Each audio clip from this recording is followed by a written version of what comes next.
Hi everyone, it's Kate, and today we're going to read A Bad Case of the Stripes by David Shannon. Camilla Cream loved lima beans, but she never ate them. All of her friends hated lima beans, and she wanted to fit in. Camilla was always worried about what other people thought of her. Today, she was fretting even more than usual. It was the first day of school, and she couldn't decide what to wear. There were so many people to impress.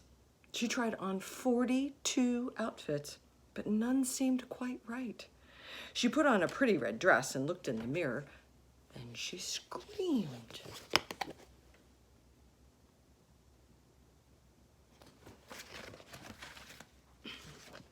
Her mother ran into the room, and she screamed too. "Oh, my heavens," she cried. "You're completely covered with stripes." This was certainly true. Camilla was striped from head to toe. She looked like a rainbow. Mrs. Cream felt Camilla's head. "Do you feel all right?" she asked. "I feel fine," Camilla answered, "but just look at me." "You get back in bed this instant," her mother ordered. "You're not going to school today." Camilla was relieved. She didn't want to miss the first day of school, but she was afraid of what the other kids would say. And she had no idea what to wear with those crazy stripes.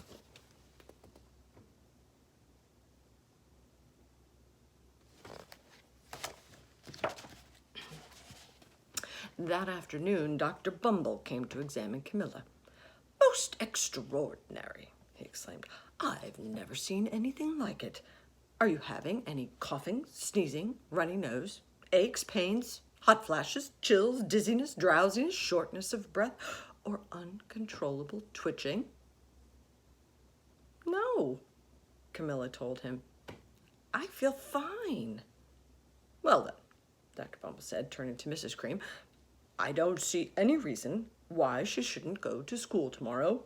Here's some ointment that should help clear up those stripes in a few days. If it doesn't, you know where to reach me."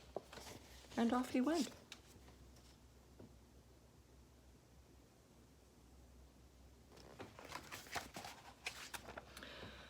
The next day was a disaster. Everyone at school laughed at Camilla.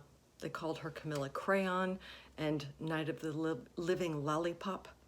She tried her best to act as if everything were normal, but when the class said the Pledge of Allegiance, her stripes turned red, white, and blue, and she broke out in stars.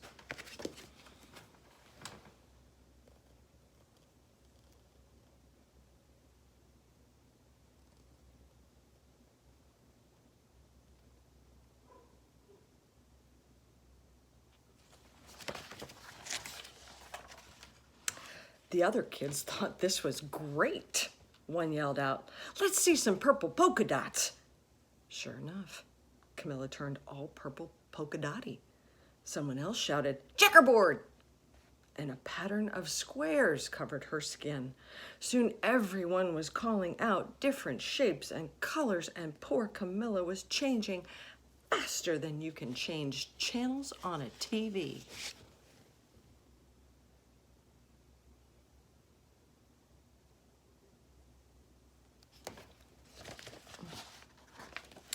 That night, Mr. Harms, the school principal, called.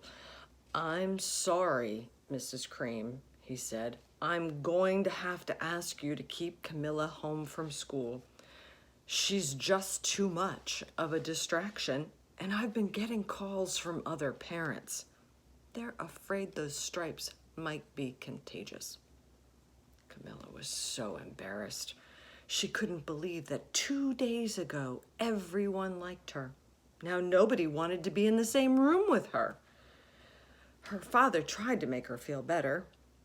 "Is there anything I can get you, sweetheart?" he asked. "No, thank you," sighed Camilla. What she really wanted was a nice plate of lima beans, but she had been laughed at enough for one day.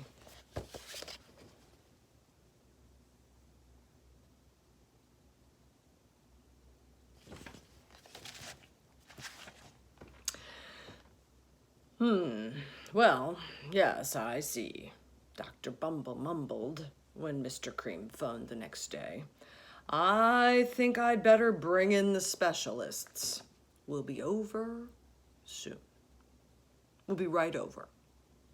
About an hour later, Dr. Bumble arrived with 4 people in long white coats. He introduced them to the Creams. This is Dr. Grupp, Dr. Sponge, Dr. Cricket, and Dr. Young. Then the specialists went to work on Camilla. They squeezed and jabbed, tapped and tested. It was very uncomfortable. Well, it's not the mumps, concluded Dr. Grupp. Or the measles, said Dr. Sponge. Definitely not chicken pox, put in Dr. Cricket. Or sunburn, said Dr. Young. Try these, said the specialists, and they each handed her a bottle filled with different colored pills. Take one of these before bed, said Dr. Grupp. Then they filed out the door, followed by Dr. Bumble.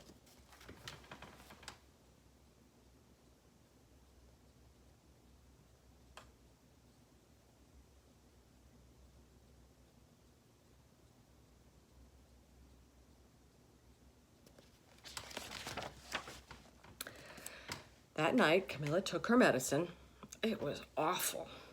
When she woke up the next morning, she did feel different, but when she got dressed, her clothes didn't fit right. She looked in the mirror, and there, staring back at her, was a giant, multicolored pill with her face on it.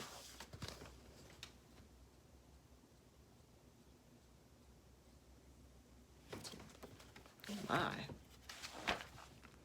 Dr. Bumble rushed over as soon as Mrs. Cream called, but this time instead of specialists, he brought experts. Dr. Gourd and Dr. Mellon were the first and the finest scientific minds in the land. Once again, Camilla was poked and prodded, looked at and listened to. The experts wrote down lots of numbers, then they huddled together and whispered. Dr. Gourd finally spoke. It might be a virus, he announced with authority. Suddenly, fuzzy little virus balls appeared all over Camilla. Or possibly some form of bacteria, said Ms. Mellon. Out popped squiggly little bacteria tails. Or it could be a fungus, said Dr. Gourd. Instantly, Camilla was covered with different colored fungus blotches. The experts looked at each other and then back at Camilla. We need to go over these numbers again back at the lab, Dr. Gourd explained. We'll call you when we know something. But the experts didn't have a clue, much less a cure.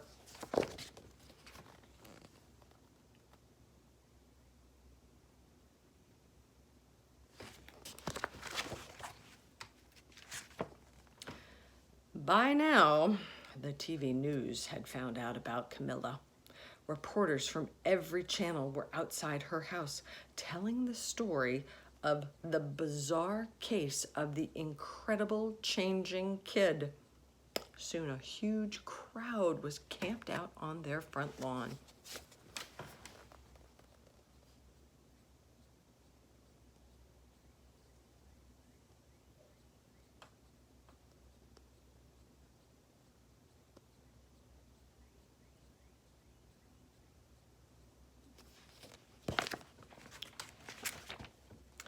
The Creams were swamped with all kinds of remedies from psychologists, allergists, herbalists, nutritionists, psychics, an old medicine man, a guru, and even a veterinarian.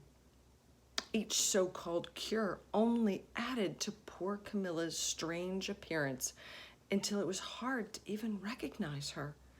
She sprouted roots and berries and crystals and feathers and a furry long tail, but nothing worked.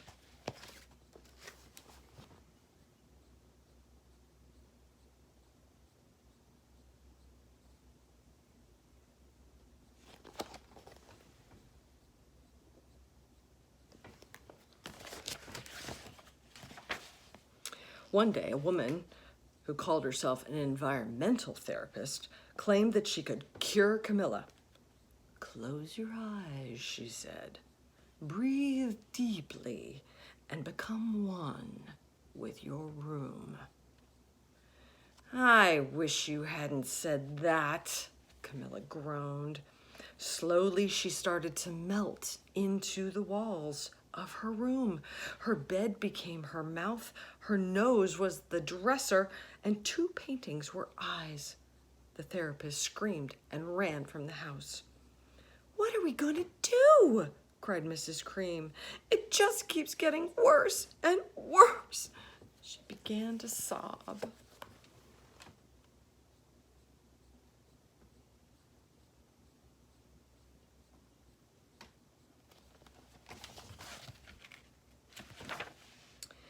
At that moment, Mr. Cream heard a quiet little knock at the front door. He opened it, and there stood an old woman who was just as plump and sweet as a raspberry. "Excuse me," she said brightly, "but I think I can help."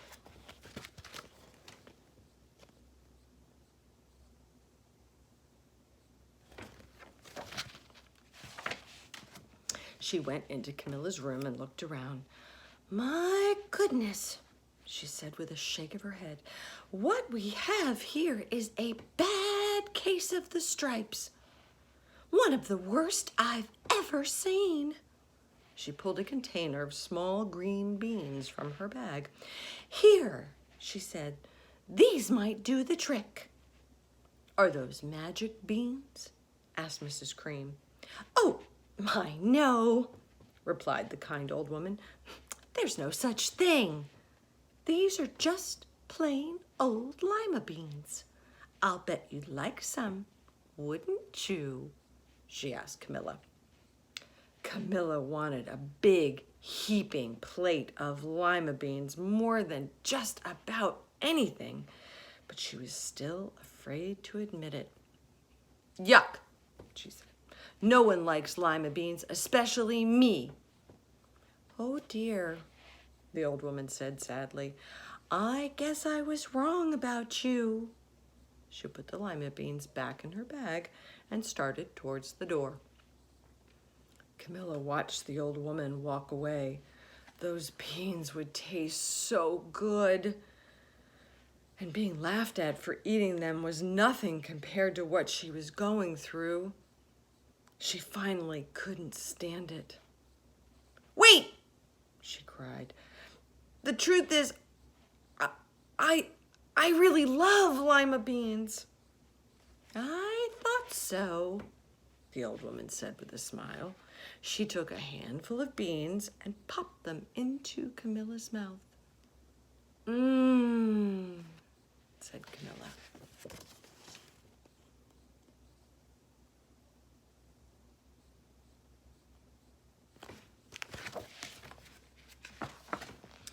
Suddenly, the branches, feathers, and squiggly tails began to disappear.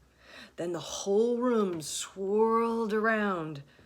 When it stopped, there stood Camilla, and everything was back to normal. "I'm cured!" she shouted. "Yes," said the old woman. "I knew the real you was in there somewhere." She patted Camilla on the head, then she went outside and vanished into the crowd.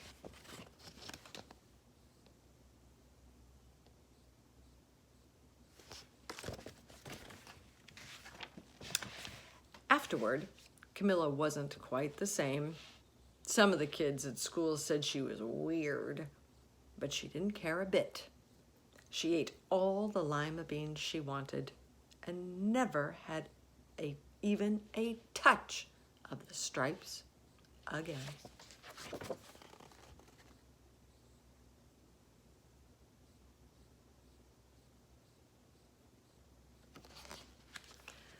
Thanks, everybody. See you next time.